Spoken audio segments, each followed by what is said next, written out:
Olá, seus Lambolipers! Sejam bem-vindos mais uma vez ao nosso canal. E no vídeo de hoje, né, a gente vai falar aí sobre o que o Packers precisa melhorar para a segunda temporada, né? Eu fiz aqui um top 5, né, de coisas assim que o Packers teve que ter como foco na preparação aí dessa semana de bye, né? E aí o Packers vai retornar a jogar nessa semana 11 contra os Bears. Então eu listei 5 coisas importantes e tem um bônus aí no finalzinho do vídeo também. Mas antes de tudo, vamos aos recadinhos de sempre. Se inscreva no nosso canal, né, aqui no YouTube, e ative o sininho, as notificações. Já passamos dos 500 inscritos, né? Essa era a nossa meta, né? E isso é muito legal. E agradeço a todos aí que gostam de curtir o nosso conteúdo aí falando de Packers. E bora lá, né? Tentar trazer mais torcedores para se inscrever no nosso canal também, né? Para que a gente possa aí chegar a mais torcedores. Além disso, deixe o seu like, que também isso é importante. Além disso, siga a gente nas demais redes sociais, seja no X, antigo Twitter, Instagram, Threads, Blue Sky e TikTok. Basta procurar a gente lá por Lambolipers Brasil. E aí você fica por dentro de tudo do maior da NFL. Dito isso, vamos ao top 5 de coisas que os Packers precisam melhorar para essa segunda parte da temporada, e tem um bônus lá no final do vídeo. Bora conferir. O meu primeiro ponto que eu vou destacar com vocês tem a ver com quem? Com Jordan Love. A gente sabe que o Jordan Love tem feito jogadas muito espetaculares nessa temporada, o que diga aquele passe para touchdown para o Tucker Kraft, uma janela muito apertada em que ele conseguiu encaixar um passe, né, muito preciso e corajoso por parte dele aí, naquele jogo que, enfim, culminou na vitória dos Packers contra os Texans. Porém, ao mesmo tempo que ele faz jogadas assim, o Love tem tido um problema significativo com o quê? Com interceptações. E é algo que é claro que todo torcedor dos Packers vem se preocupando aí ao longo dessa temporada. Até aqui foram 10 interceptações, sendo que 2 foram interceptações que foram retornadas para touchdown, foram pick six. A primeira foi contra o Rams e a outra foi contra os Lions, né, na semana 9. Então, assim, o Love precisa entender que, e eu disse isso nas redes sociais, o Love precisa entender que ele não está mais no college, ele está na NFL. Ele precisa entender que as defesas vão estar bem mais preparadas para encarar ele e mitigar as qualidades dele e forçar os erros que elas percebem que ele tem em potencial, como as interceptações. No college, o Love ele poderia se dar o luxo de pegar a bola, tentar resolver a jogada, e ele ia resolver, né? Porque às vezes as defesas do college não são tão eficientes, né? E ainda mais ele que vem num college como o Utah State, normalmente não encara defesas de nível de Big Ten, vamos dizer assim, né? Em que são defesas em que elas vão castigar os quarterbacks de alguma maneira. Então, o Love precisa entender que toda vez que ele for entrar em campo na NFL, ele precisa cuidar da bola. Ele não precisa achar que vai resolver tudo numa jogada só. né, num passe só, ele tem que jogar o snap, ele tem que tomar decisões melhores, né? Porque o ano passado, como ele não era uma surpresa, era uma novidade, né, na NFL, é óbvio que as defesas meio que, principalmente na segunda metade da temporada passada, as defesas meio que, tipo, né, não conseguiram conter ele em vários jogos, né?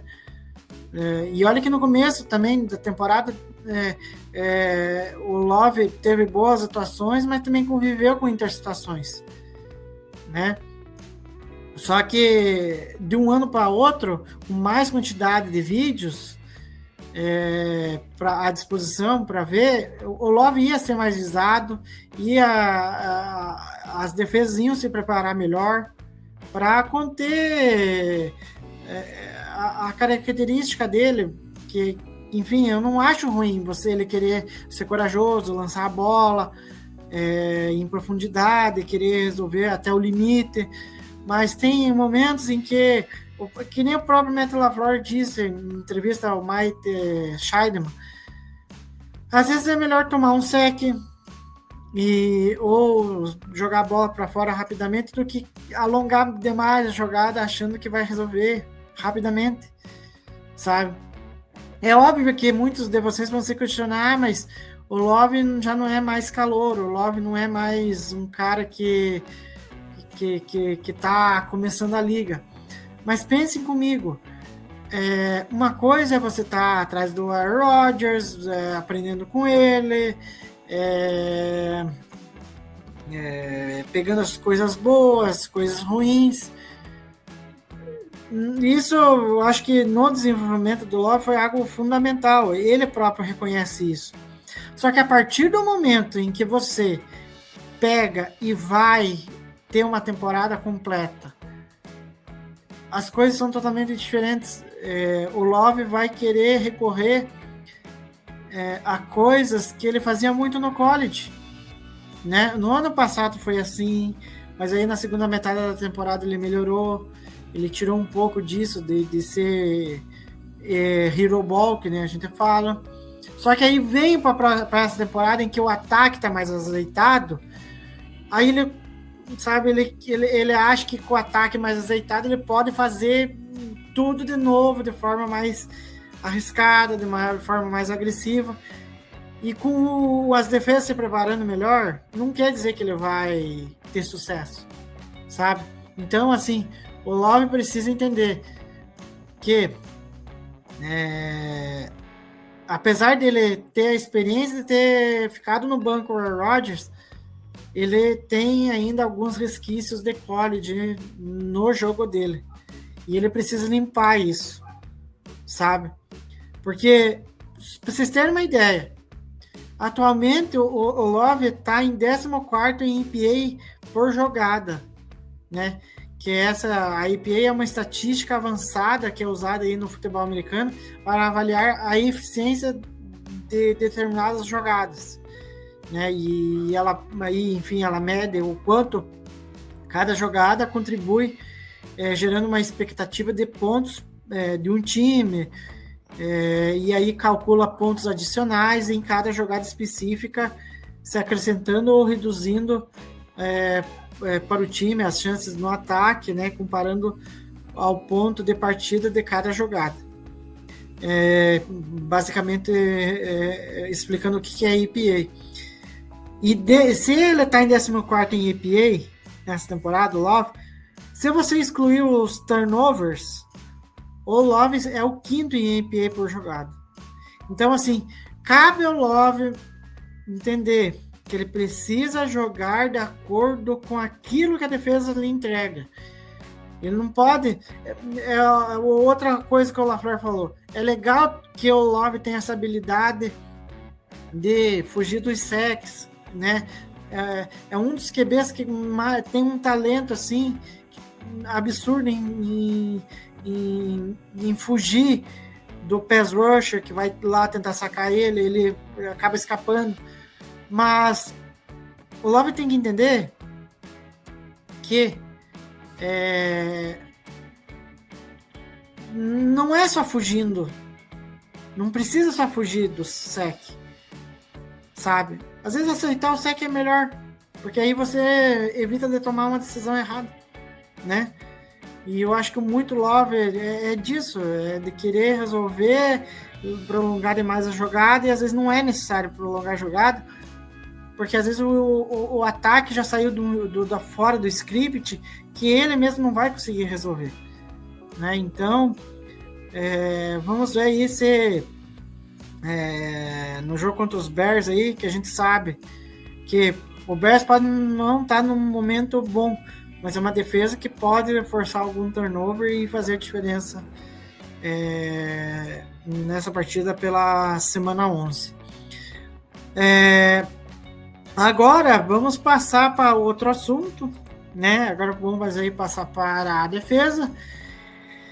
E querendo ou não, eu acho que é um assunto assim que vem sendo recorrente nos últimos anos para o torcedor dos Packers, né? Que é a questão do Jaire Alexander conviver com as lesões, né?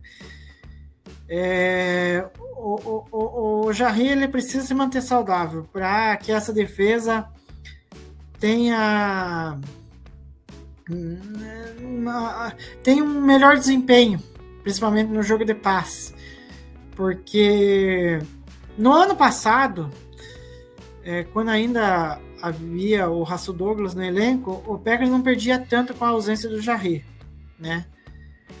E aí, mesmo depois da saída do Russell Douglas, a gente teve a grata surpresa do Carrington Valentine ter se destacado, né? E ter ido muito bem. Jogou muito bem ali, substituindo o Russell Douglas. E aí, o Jaire, que esteve lesionado em boa parte da temporada passada, não fez falta. Só que aí você pega para esse ano, ele teve alguns jogos que ele já esteve fora e fez falta. Muito porque o próprio Carrington Valentine, ele não se encontrou ainda nesse ano, né? Ele perdeu alguns jogos lesionado, ainda parece que não está confiante, parece que ele perdeu um pouco da confiança do ano passado. O Eric Stokes tá muito mal, né? Não acerta uma jogada, tanto que não teve o seu 5º ano de contrato, né? Aí que ele tem direito como calor ativado. Apesar de ele ter se afastado das lesões, o que é uma ótima notícia, mas isso não se retrata em desempenho, né? O desempenho dos Stokes é muito ruim, e para quem acompanha o Lambeau Leapers, eu sempre falei que o Eric Stokes não era uma escolha que eu queria no draft. Eu sei que o Packers precisava de um cornerback, mas eu achava que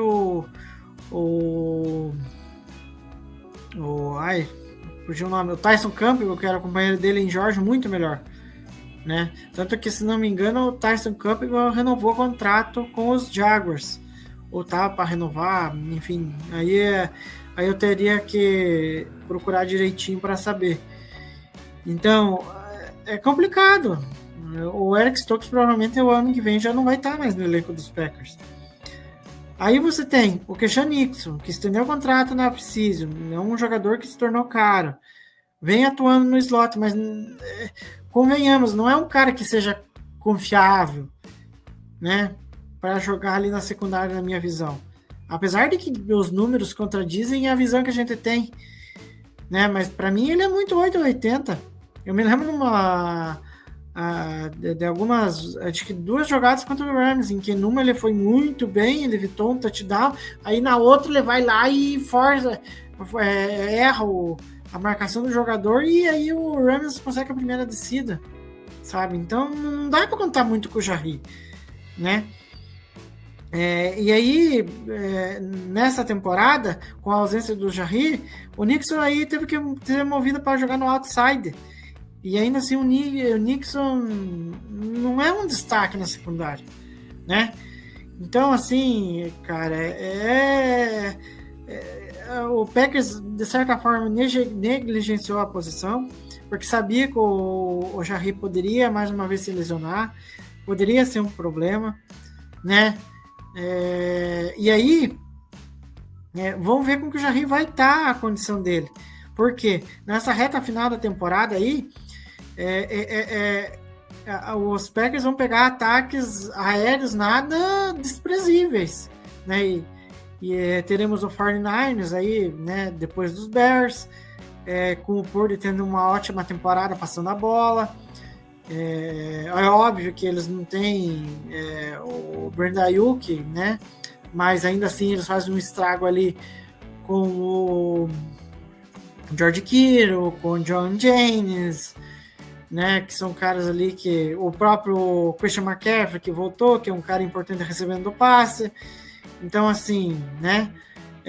O Jarry precisa se manter saudável para encarar esses jogos, né? Porque ele é o principal cornerback. Tem os Dolphins, né? Que vão contar aí com o retorno do Tua. E aí ele querendo ou não, ele pode aí conectar bons passes para o Tyreek Hill, para o Jalen Waddle, né? Além dos confrontos de divisão, em que os Packers aí encaram wide receivers talentosos, como o Justin Jefferson, o Amon-Ra, St. Brown, né, que, enfim, tá tendo uma ótima conexão com o Jared Goff, que vem também tendo uma ótima temporada. Então, assim, o Jarry precisa se manter saudável, senão fica muito complicado você jogar uma pós-temporada com times mais fortes, principalmente no jogo aéreo, e você sofrer com o desempenho de cornerbacks que estão tendo um desempenho bem abaixo em relação ao Jaire Alexander. Agora, vamos falar de pass rusher. O pass rusher dos Packers tá osso duro de roer, né? Como diz o ditado. A gente sabe que a defesa passou por uma mudança de esquema, né? Saiu do 3-4 pro 4-3. E aquilo que a gente até discutiu durante a off-season, né, desde a contratação do Hafley e da confirmação da mudança do esquema, a gente tinha certa expectativa de que o pass rusher dos Packers iria melhorar, a linha defensiva iria melhorar, meio que casando, né, com as características dos jogadores, né? Porém, né, a gente tá vendo que a linha defensiva e os pass rushers não estão contribuindo tanto em pressões, em sacks, né, contra os quarterbacks adversários, né? Sendo que, se você for analisar o Kenny Clark e o Rashan Gary, que são os pilares dessa defesa ali na linha defensiva, estão com atuações bem abaixo do esperado, e são caras que não custam barato para os Packers, né? O Rashan Gary aí renovou, acho que vai fazer uns 2 anos já de contrato, e até agora ele não conseguiu sequer passar dos 2 dígitos de sec, né? Nos últimos anos aí ele vai tendo uma queda na porcentagem, na taxa de vitória no pass rusher, né? Sendo que ele tinha uma das maiores nas últimas temporadas. O Kenny Clark está irreconhecível até aqui, né? Ele não está conseguindo gerar pressões, não está conseguindo. Ele não tem sec nessa temporada, o Kenny Clark. E aí você pega.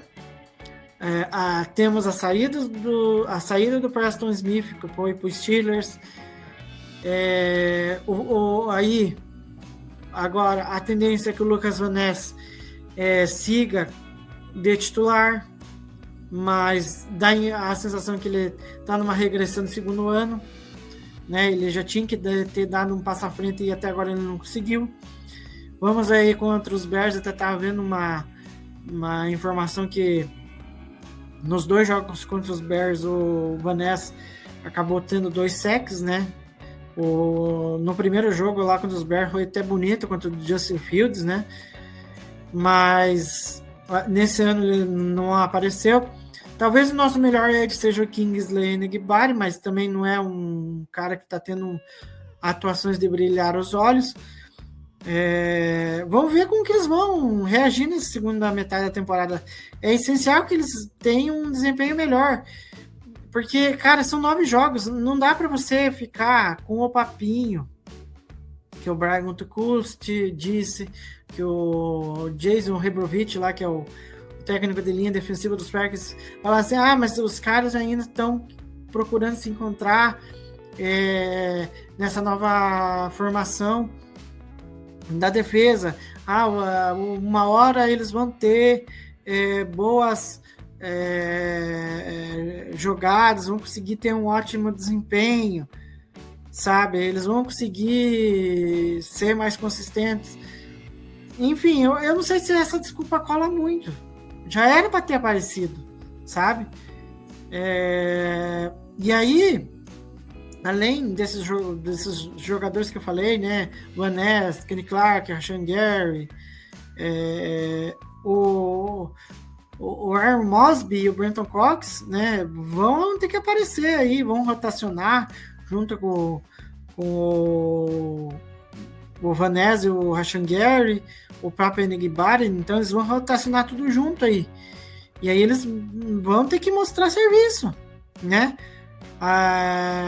Algo que a gente não viu até aqui na temporada, linha defensiva ser, nossa, ter atuações de brilhar os olhos da gente. Para vocês terem uma ideia, o melhor cara da linha defensiva até aqui é o Devontae White, que tá com 3 sacks, é o cara que é líder em sacks.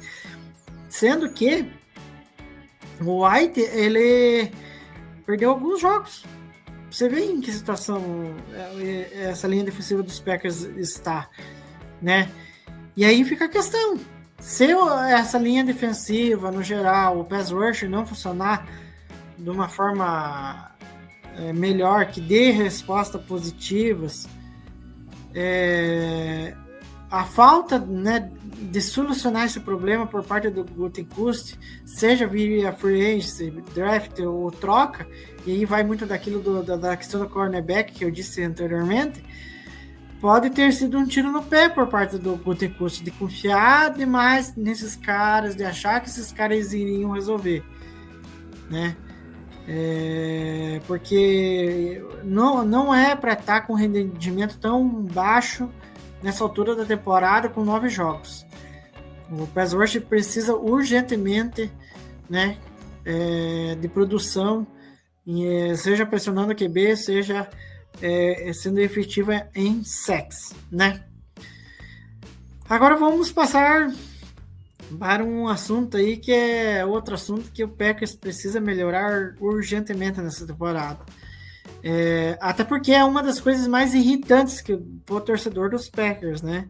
Que é a questão de disciplina, né? Seja aí em fundamentos ou nas faltas, né?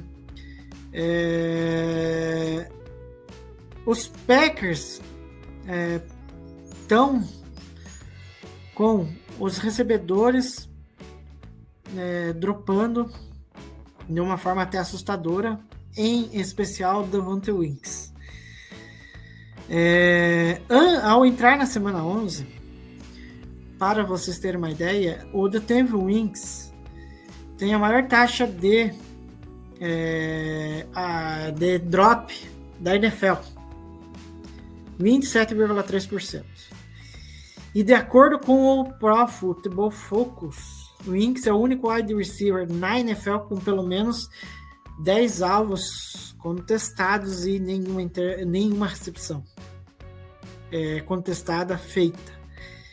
E aí você compara o Winks com os demais recebedores dos Packers, as taxas de recepções contestadas entre os 53 wide receivers classificados de acordo com o Pro Football Focus, temos Jayden Reed com 78%, é a segunda melhor marca,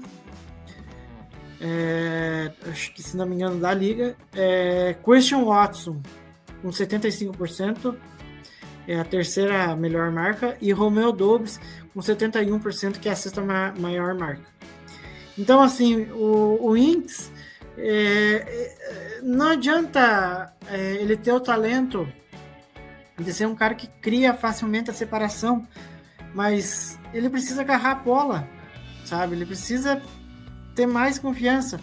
O Matt LaFleur falou que o foco dele nessa semana de bye foi isso, ver como que os jogadores estão ali fazendo a recepção, fazendo o ajuste na hora de pegar a bola para evitar algum drop, né? E espero que isso surta efeito, não só para o Wings, mas no geral também, né?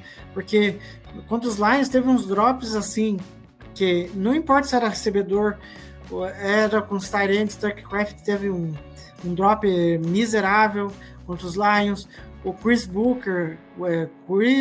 Brookers, que é o running back também, teve um drop miserável na red zone. Então, assim, tem que ter um pouquinho mais de disciplina nesse fundamento aí.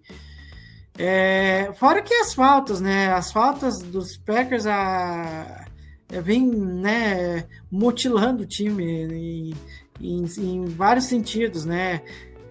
Cedendo muitas jardas ao ataque adversário, ou recuando o ataque em várias situações, porque teve uma false start, teve um holding, sabe? E isso é muito, muito ruim, né?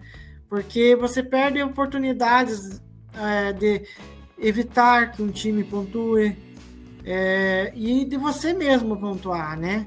Porque, cara, ainda mais quando o Packers chega na red zone, o Zach Cruz chegou a contar que o Packers teve 11 faltas na red zone, sabe? Então, assim, cara, é algo impraticável. Você tira várias oportunidades de resolver a partida de forma mais fácil, sem passar apertos. Mas aí você vai lá, comete uma falta de saída falsa, false start, você comete um holding, você comete um illegal shift, você comete um bloqueio ilegal, um bloqueio pelas costas, e, enfim, isso, uma coisa você está numa 3ª-2, ou uma coisa você está numa 3ª-7, uma 3ª-20, sabe? Vale a mesma coisa para a defesa. Às vezes a defesa vai lá, consegue um sec, mas aí anula o sec porque teve uma falta da secundária, sabe? Ou às vezes uma falta de violência contra o QB também, sabe? Então, assim, ou é um holding, um offside. Então, o Packers precisa ser mais disciplinado em questões de falta. Senão, isso acaba pesando no jogo de pós-temporada. Contra os Lions venceram o jogo muito por causa dos erros, por causa de faltas. Então, assim, espero que o LaFleur tenha conseguido arrumar isso.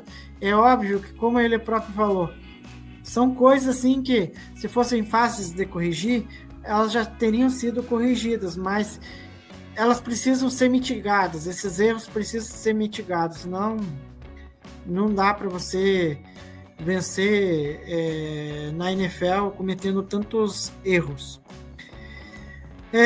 Passando para o nosso último ponto do top 5, aí a gente vai para um bônus. O Matt LaFleur precisa melhorar as questões de red zone dos Packers, porque, assim, para vocês terem uma noção, nos últimas 5 temporadas, que daí eu vou falar como está na temporada atual. Nas últimas 5 temporadas, sob o comando de Matt LaFleur, as taxas de conversões de touchdown do ataque dos Packers foram as seguintes. Em 2019, foi o ano em que ele assumiu os Packers, 67% de aproveitamento. Em 2020, subiu para 76%. E vocês devem lembrar que essa taxa foi talvez a uma das melhores, se não a melhor daquela temporada. Aí os Packers tendo um alto índice, né, uma alta porcentagem de conversão de touchdowns quando estava na red zone. Já em 2021, a gente já teve uma queda brutal. A gente saiu de 76 para 57, né? Já em 2022 caiu para 51. Em 2023 deu uma subidinha, mas não grande coisa, foi para 53. E nessa temporada, acredite se quiser, o Packers está com uma porcentagem menor de 50% em touchdowns em situações de red zone. Então, assim, cara, tem que melhorar isso. Não dá. Você perde muitas oportunidades de deixar o jogo ao seu favor lá fora, né? Foram apenas 16 touchdowns em 34 presenças do ataque na red zone. O que daí dá uma média, uma taxa, né, uma porcentagem de 47,1%. O Packers só está à frente de times como Steelers, Cowboys e Giants, né? E aí talvez o Steelers até melhore aí agora com o Russell Wilson de titular. O Cowboys e o Giants, a tendência é que fiquem desse jeito, porque, enfim, são ataques em que o Cowboys está sem o Dak Prescott para o restante da temporada, e o Giants vive com Daniel Jones aí, possivelmente sendo bancado pelo Drew Lock. E aí, se eu falei anteriormente das faltas e de drops, eu acho que também cabe ao LaFleur ver esse plano de jogo, as chamadas, se determinadas chamadas funcionam melhor em situação de red zone, né? Eu acho que o time precisa correr melhor, pode ter aí corridas melhor desenhadas, e assim você abre a possibilidade de colocar mais o play action, né? Ainda mais que agora com o Jordan Love vai estar saudável, aí tipo, ele vai conseguir ter uma mobilidade para fazer as jogadas, né, se movimentar, né, enganar facilmente mais a defesa, né? Ver essa separação dos recebedores pode ser um outro fator, porque quando você está em situação de red zone, você querendo ou não, você acaba diminuindo o espaço do campo para você fazer as coberturas. Pode ser que os recebedores dos Packers não estão conseguindo ter a separação ideal para que o Love consiga encontrar os recebedores e assim fechar com touchdowns, né? Você pode usar direcionar certos passes para o Tucker Kraft e Christian Watson, já que são grandes alvos ali na red zone, sabe? Você pode colocar o próprio Romeo Doubs, que também é um bom alvo, sabe? Então, assim, há inúmeras possibilidades de você melhorar as chamadas na red zone, mas a gente só vai saber se vai funcionar quando for para a prática e no calor da partida. E espero que o Matt LaFleur tenha solucionado isso durante a semana de bye, essas questões de rendimento do ataque em situações de red zone. E o meu bônus fica mais uma vez na defesa. Vocês sabem que durante toda a off-season dos Packers e durante o período de pré-temporada, a gente ficou preocupado com o grupo de linebackers. E olha que a gente o Packers teve a oportunidade de ter melhorado esse grupo via free agency, mas os Packers não foram atrás. Eu destaco um cara assim que eu queria ver muito nos Packers e que está jogando muito bem em Houston, que é o Al-Shahir. que eu acho que é um cara que agregaria muito ali ao grupo de linebackers, e o Packers sequer foi atrás, e ele ficou um tempão durante a free agency disponível, até que o DeMeco Ryans, que já havia trabalhado com ele lá no 49ers, foi lá e trouxe ele para o Texans. Então, assim, o Packers poderia ter melhorado esse grupo de linebackers, mas só trouxe 2 prospectos do draft. E aí acabou acreditando em quem estava lá, que eles poderiam dar um resultado melhor, no caso do Quay Walker, do Isaiah McDuffie, né? Aí o Eric Wilson foi recontratado, né? Aí o Cooper chegou, o Tyron Hooper também, mas assim,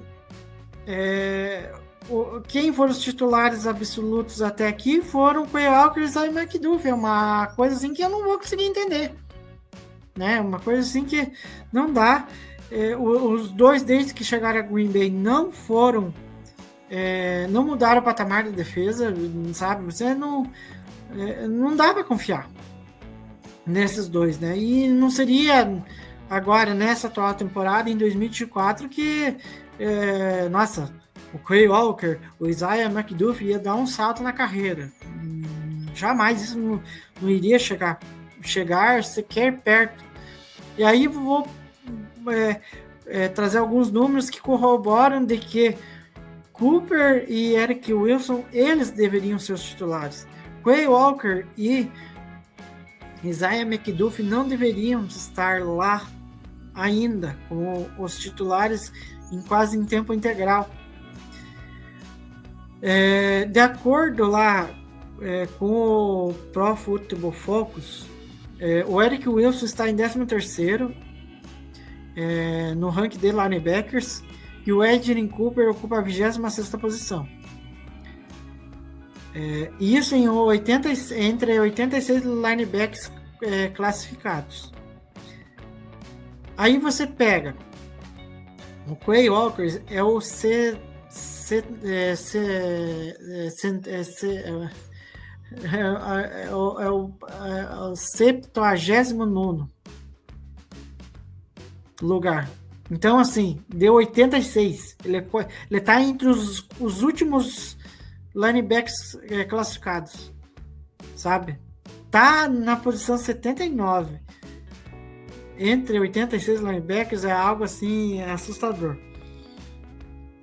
E vamos a mais números. Nota defensiva pelo Pro Football Focus.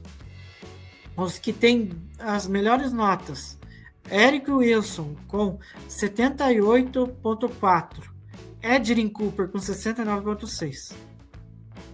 E aí você pega a dupla titular: Isaiah McDuffie com 57.1 e Quay Walker com 47.7. Então, assim, cara, é bizarro isso. Aí você pega os snaps. Quem tem a quantidade maior de snaps? A dupla McDuffie Walker, com 390 snaps para o McDuffie e 460 para o Quay Walker, né?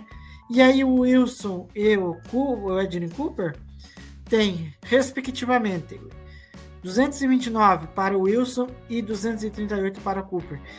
Então, assim, cara, são alguns números que, né, a gente tem que analisar, que fazem com que Quay Walker e McDuffie não têm condições de serem os titulares. Vou citar mais um dado aqui. Pass rate permitido pela defesa dos Packers ao QB adversário. Isso só levando em consideração a secundária e os linebackers. Cobertura por zona, 93.8. Cobertura individual, 61.1. Quay Walker e Isaiah McDuffie têm notas de cobertura, respectivamente, 37.8 e 53.1. Veja bem, o Quay Walker tem pior nota de cobertura do que o Isaiah McDuffie. E para mim não é estranho, porque para quem foi enganado por Jameis Winston num jogo de pré-temporada em que ele mordeu a isca, pensando que era corrida, e o Jameis Winston foi para a jogada de passe. Diz muito do que é o Quay Walker em cobrindo passes. E era uma coisa assim que era uma preocupação minha e é uma preocupação de muitos torcedores dos Packers, que temos linebackers que não fazem cobertura boa de passe. Talvez só o Eric Wilson e o Cooper façam melhores isso.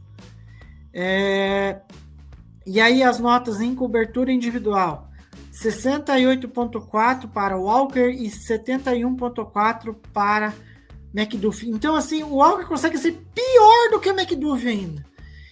Então, assim, não tem condição. Você deve estar se perguntando agora como, com números tão ruins, esses dois são titulares. Eu não sei. O que a gente pode especular pode ser questão de hierarquia, né?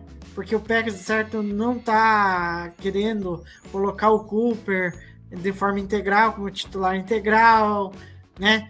O Hooper sequer entra, a gente nem sabe o que é o Hooper, sabe? Então, nem mais oportunidade do Hooper. Pior que o Walker e o McDuffie provavelmente não é, sabe? Então, bota os calouros para jogarem mais, né? E aí, no caso do Eric Wilson, aí pode ser que, enfim, pode ser outra coisa em questão. Pode ser que a condição física não tão privilegiada do Eric Wilson possa ser um fator em que ele não seja titular, já que os demais companheiros ali têm uma fisicalidade até mais notável do que o Eric Wilson. Mas o que importa na questão do linebacker é o seguinte: não é só a questão física, mas é a parte mental. E a parte mental não funciona direito com o Quay Walker e não funciona com o McDuffie. Então, assim, pelo amor de Deus, tira esses dois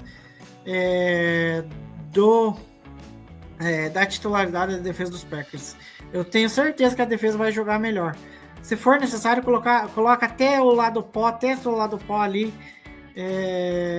né, que vem ali.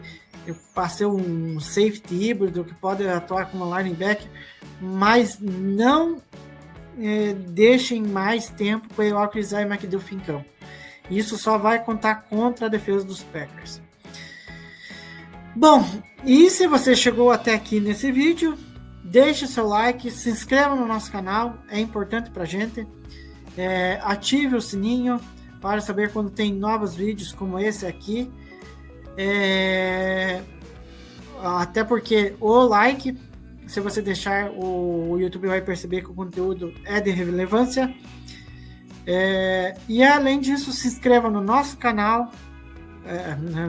Se inscreva, não, eu já disse para se inscrever no nosso canal, mas também sigam a gente nas redes sociais, por favor. Procure Lambeau Leapers Brasil, seja no X, seja no Instagram, seja no Blue Sky, né? Seja no Threads, seja no TikTok. Procure a gente por lá para ficar sabendo de tudo do maior da NFL.